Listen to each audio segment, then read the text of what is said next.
Hi and hello there, Leo. Welcome new subscribers. My name is Yan. Returning is buyers. Thank you sa inyong walang sawang love and support for me. At kung hindi nyo pa nag-subscribe sa other channel, link down below sa ating description box. If interesado ay click lamang yung link na yan para kayo makapunta there. At araw-araw ay nag-upload tayo ng collective readings for all signs to all. At yun nga lahat ang gender dito, by lalaki, LGBT, lahat ay welcome. Pwede rin po i-switch yung mga roles dahil possible magkapalit-palit kasi general reading ito. And at the end of the day, lahat ay may free will na pwede yung gamitin anytime, anywhere. No? Cross-watchers ni Leo, welcome ka rin. May Leo placement sa natal/birth chart, welcome din kayo. Just take only what resonates, guys. Okay? So yeah, let's go ahead and check these messages right here for you, Leo. Archangel Michael, maraming salamat. Angel guides, can we get messages right here for Leo, please? What does Leo needs to know? Can you please show me? Leo.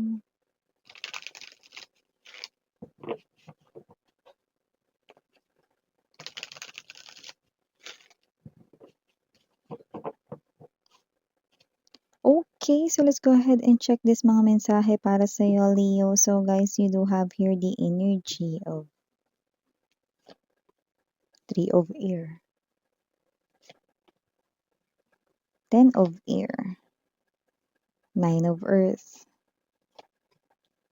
Six of Coins, Magician, Love, bottom of the deck, Transformation, Full Energy, Eight of Water.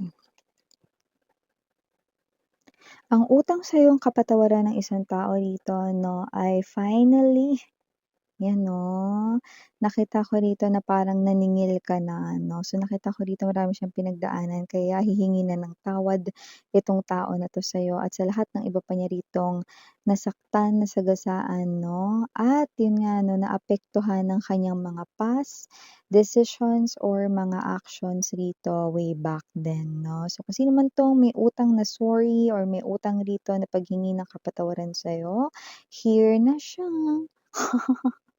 Paparating na siya, Leo. Okay. So, maliban diyan, meron din tayong energy rito, no, na mukhang magkakaroon ka rito ng pera.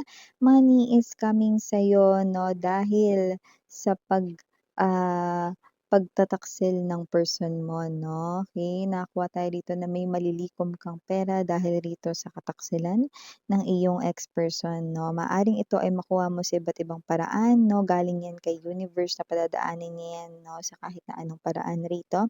May blessing kang money. So, nakita tayo rito na kung sino yung nasaktan, siya ritong may makukuhang money. So, blessings yun, no, kapalit ng pain rito, no, na natamo mo, no, from someone here who broke your heart, might be put you in a third party situation. So, good karma yung marireceive mo at ito ay sa form ng money or ano man tong way of earning a living mo, pwedeng sa career or sa job mo yan, pwedeng sa negosyo yan padaanin, no, ni universe. Gayon pa man, no, yan ang na-manifest mo, Magician energy. Aside from that, Leo, nakakuha rin tayo ng energy rito. Someone here, no, nakita ko rito na iniisip kayo. Okay? Iniisip rito, no, na hiraman kayo ng pera. Ano ba yun? Minsan magkakaroon pa lang ako ng pera, hihiraman na ako agad. So, nakita natin dito na kung sino man 'to, 'no. Actually, baka hindi mo siya pahiramin dahil may record siya sa'yo na hindi siya nagbabayad ng utang, 'no. So, may energy rin dito mga Virgo na posibleng ito ay kapamilya or kamag-anak mo, might be family member or someone na, malapit sa life mo rito, 'no. Kaya parang hindi niya naiisip na magbayad, eh, ba't naman gano'n, 'no. So, may energy ka dito na nadala ka na sa kanya kaya hindi mo na siya pahihiramin pa, 'no. Pero magta-try pa rin siyang mangutang sa'yo, okey? So, maliban diyan, may new love ka rin, single and ready to mingle. May energy rito na hindi mo pa 'to nakikilala like a brand new individual.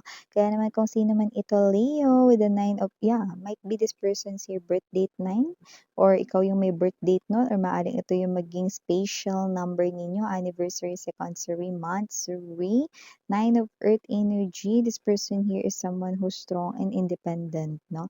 Yung iba sa kanila may clue, maaaring sila naninirahan mag-isa ngayon, puwedeng dahil sa kanilang work, malayo sila sa kanilang family, may gano'ng klase ng clue, but doesn't have to be na yung hint na yun ay for all. But definitely that someone here, sa kanya mo ma-experience yung unconditional love, real love, genuine love. Someone na magbabalik rito ng strength at paniniwala mo sa tunay na meaning ng love, 'yan 'no. Kasi nga nasira yung meaning ng love 'no, dahil sa mga kwents mong naging past na mga naging ka-in relationships, okey? Pero ibabalik ng tao na 'to 'no, ang dignidad ng love at ang true meaning ng love, Leo. So maliban diyan nakakuha din ako dito ng new adventure para sa'yo, Leo. Yung iba nakikita ko dito maaaring maligaw kayo 'no, sa isang place na hindi kayo familiar. Possible na ito ay may kinalaman sa travel, vacation or gala mo.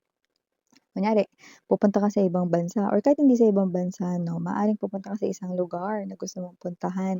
Maliligaw ka dun pero nakikita ko dito that you will have a lot of fun, ayan 'no. Parang nakakuha tayo dito ng energy na parang kahit saang parts ka dun maligaw parang okey lang 'no, parang you're happy. So kunwari ganito, isang napakalaking amusement park 'no, naligaw ka dun 'no, hindi mo makita yung exit.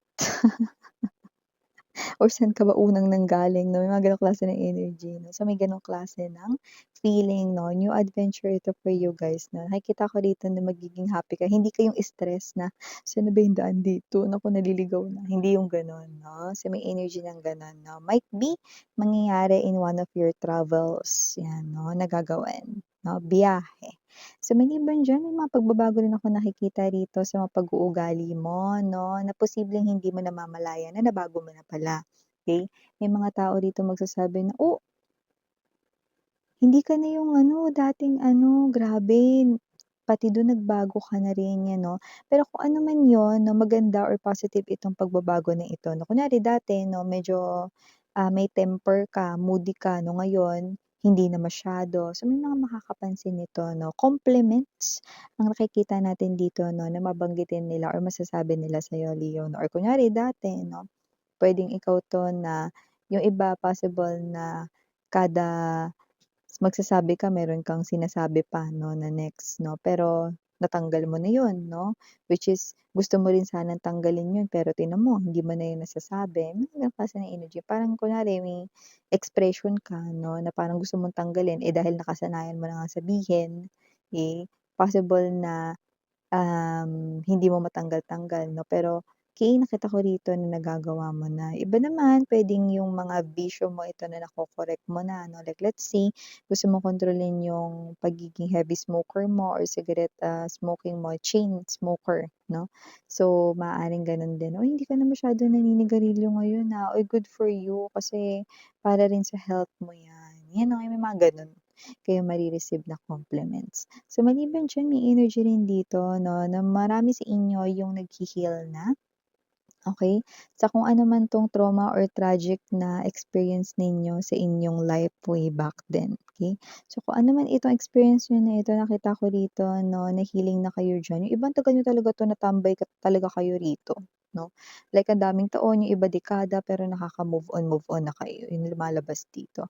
Kung sino man yung mga energies dito mga mahal, nakikita natin dito moving forward na kayo sa inyong life at nakakita na rin kayo rito ng mga new things 'no, at siyempre mga new opportunities para gumawa ng panibagong chapter ng buhay ninyo 'no, and why not, 'di ba? Habang may buhay may pag-asa, 'di ba? At siyempre, bawat, sunset ay may sunrise, 'di ba? So maliban diyan mga babes 'no, may energy rin dito na maaaring meron kayo ritong wish na malapit ng mag-come true. Okay, we have here the magician at 'yan ay maaaring may kinalaman sa love, lalo na yung mga may ka-connect diyan. Okay, kasi naman rito yung may wish sa love 'no, na may kinalaman rito sa action or gusto nilang gawin ng partner nila for them. Wow, gagawin na ito ng inyong partner 'no, sa year 2026 kung ano man 'yan 'no, without any pressure. Kasi nakikita natin dito na matagal mo rin talaga yang pinag-pray and this is it, Leo. Nakikita natin dito 'no, na gagawin na 'yan 'no or matutupad na 'yan year 2026. 'Yan 'no, may mga pagbabago akong nakikita rito sa inyong love life pero ang gaganda 'no.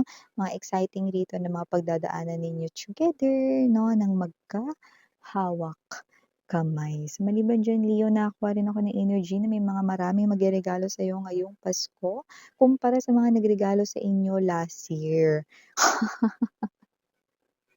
So, nakikita natin dito na ito yung mga tao na mga consistent mong pinagbibigyan 'no, na hindi ka naman humihingi ng kapalit 'no, pero nagbibigay ka sa kanila. So, nakikita ko dito 'no, na may ibibigay sila, like magugulat ka, hindi naman 'to nagbibigay sa'yo ng gift 'no, pero bibigyan ka and madami sila this year. Okey? Kasama ba diyan yung boss ko, miss 'yan? Well, who knows 'no?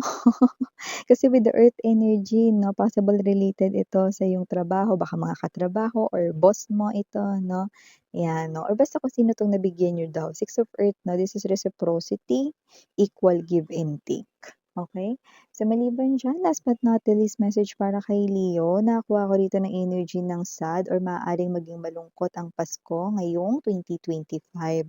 Dahil may energy siya rito ng wala siya ritong pera, ano. Kung sino man 'tong energy na 'to, possible na energy ito ng ex mo sa lumalabas dito, someone who betrayed you daw. Okey yung iba ha, may nakakaloka ditong sinasabi 'no, who betrayed you at friend mo yung nakita ko rito na, um, kinonektahan niya. Okay, so yeah, ito yung mga messages right here for you, Leo. Thank you again, I'm Miriana on me. Sana ngayong love and light. Ayun.